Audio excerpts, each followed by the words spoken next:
Takes a while. Says we're live. Yay! So I don't see us. I see ours from last week. All three of us. There we are. I see us now. Cool beans. All right. So we got Ginny and Aaron from DS Tech here. Hi, Jenny.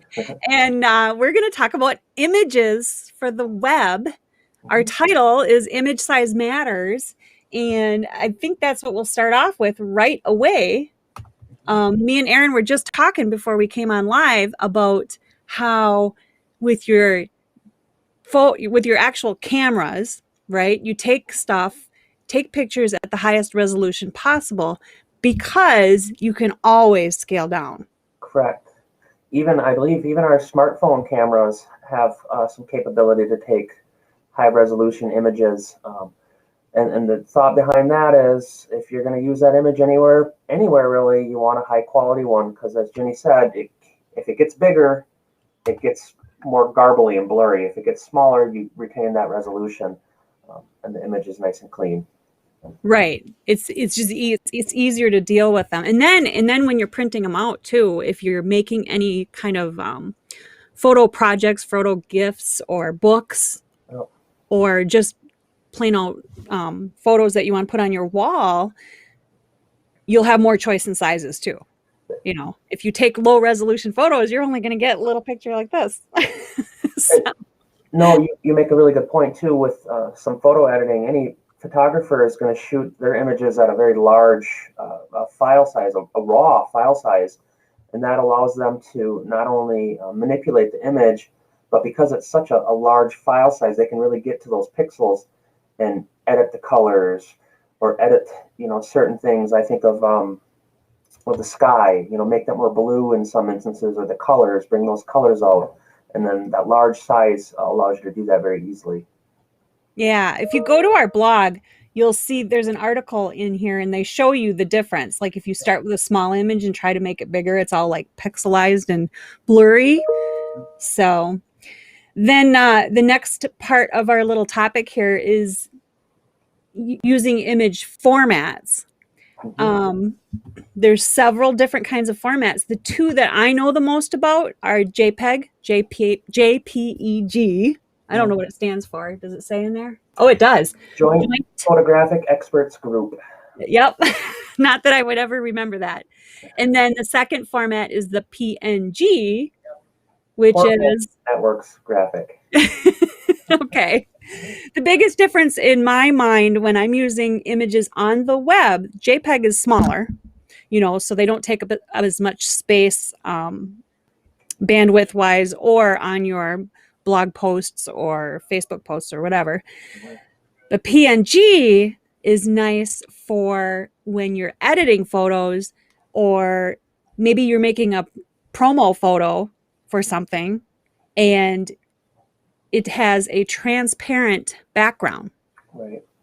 So you can, use the layers in photo editing software or whatever. I use something called Stencil online that, it's easy to just create graphics of different sizes. And speaking of size matters, right? Each platform, YouTube thumbnails, Facebook, photos, Instagram, Twitter, LinkedIn, they all use a different size and they like it when you use the size that's meant for their platform. So that's a little marketing kind of tip there, but yeah. And what about the third format? A GIF. Is it a GIF or a GIF? I don't know how to pronounce it either. Gift? Low quality, it looks like small images. I know that the word has been around for a long time. I don't recall too much usage of the GIFs. It sounds like they're best used for small icons and illustrations. So these could be like your desktop icons or things that are very small file size. Okay. So that's for small things. So we got JPEG, which is... Animation is a big thing for GIFs. So if you're an Oh, animator, that's the platform you're going to be working on to do your 20 frames a second or whatever it may be. Yep. for memes, maybe. No. Right? Okay, well, that covers it for today, right? Did I cover it all? Yep. There is a follow-up post to the one that we shared. There's a part 2 if anybody wants to learn more. It has to do with resizing images. Here, I'll put the link in our chat. Yep. Right now on Facebook, I'm copying the link. There's the link to the blog post. There's a part 2 if you go back to the blog. Yep. And I'm sure it'll be in our newsletter, by the way. Where do you sign up for our newsletter? I think it's maybe if you just download one of our things. I don't remember where the newsletter sign up is. And as a matter of fact, I had to go over that with our web person because it should be easy to sign up for our newsletter. Yeah, I'm looking right now, and there's a spot where it says our newsletter, but it hasn't loaded yet. So, okay. Yeah. Well, I'll fix that. I'll talk to somebody today. Anyway, but if you own a business, definitely sign up for your free security assessment.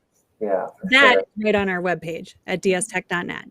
You just click on it, fill out the form, and then Dave will call you and go over your network and whatever else to look for security holes. So that's what we do best. Definitely. All right, Erin, thanks for coming. Yeah, anytime. Make it a great day. Have a great day. We'll talk to you soon.